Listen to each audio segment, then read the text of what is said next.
Hello everyone, welcome to my channel. Keep it simple but significant. I am your host Sasi. Let us start today's discussion. Where was the principal bench of Central Administrative Tribunal set up in 1985? 1985 में जो central administrative tribunal का setup हुआ उसका principal bench कहाँ पे है? तो ये दिल्ली में है.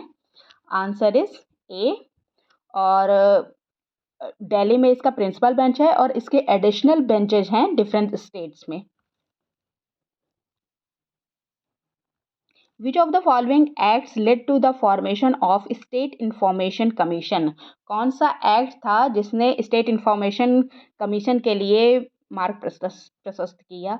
तो ये है right to information act of 2005. Answer is A. Which article deals with the transfer of a judge from one high court to another?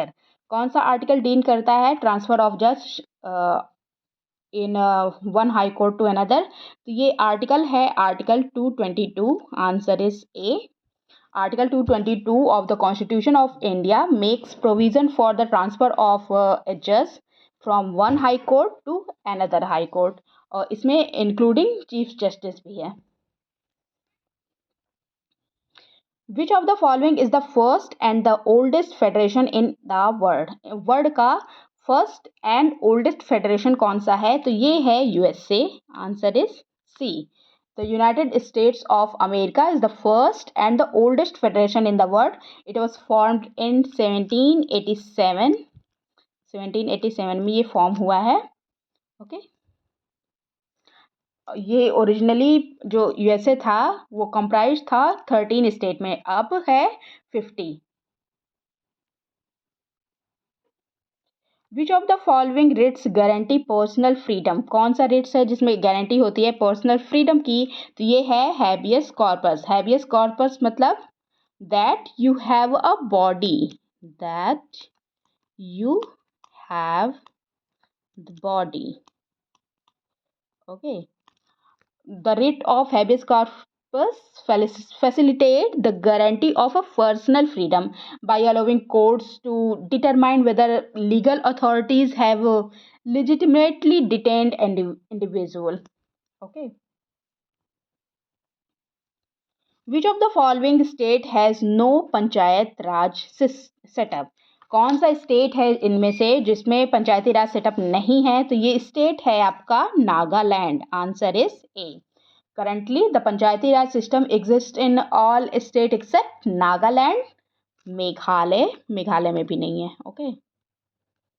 Meghalaya, Mizoram, इन 3 स्टेट में नहीं है. और हमारे जो यूनियन टेरिटरीज हैं वहाँ पे भी नहीं है एक्सेप्ट दिल्ली. दिल्ली में है, बाकी और यूनियन टेरिटरीज में नहीं है. Which of the following is the largest Lok Sabha constituency of India in terms of area? तो लार्जेस्ट लोक सभा इन टर्म्स ऑफ एरिया कौन सा है? तो ये है Ladakh. Answer is B. Top 5 में कौन कौन सा आता है? नंबर 1 है आपका लद्दाख, सेकंड पे है बारमर, और थर्ड पे है कच्छ, फोर्थ पे कौन सा है? अरुणाचल वेस्ट, और फिफ्थ पे कौन सा है? अरुणाचल ईस्ट. ओके. ये टॉप 5 हैं. Which constitutional amendment gave right to education to children in India? कौन सा कॉन्स्टिट्यूशनल अमेंडमेंट था जिसने राइट टू एजुकेशन दिया चिल्ड्रन के लिए? तो ये है 86th अमेंडमेंट एक्ट जो कि आया था 2002 में. इसमें आर्टिकल जोड़ा गया, एक आर्टिकल 21A जिसमें 6 से 14 साल के बच्चों के लिए फ्री एंड कंपल्सरी एजुकेशन बताया गया है. In which year Manipur and Tripura became the full-fledged state of India? तो त्रिपुरा, मणिपुर और इसके साथ एक और स्टेट था मेघालय भी था. ओके. और ये तीनों ही बने full fledged state in 1972. Answer is C. 21 जनवरी 1972 को ये तीनों फुल फ्लेज्ड स्टेट बने. और किसके अंतर्गत? Under the north eastern region reorganisation act 1971 के अंतर्गत ये तीनों स्टेट बने। असम से अलग हुए थे ये।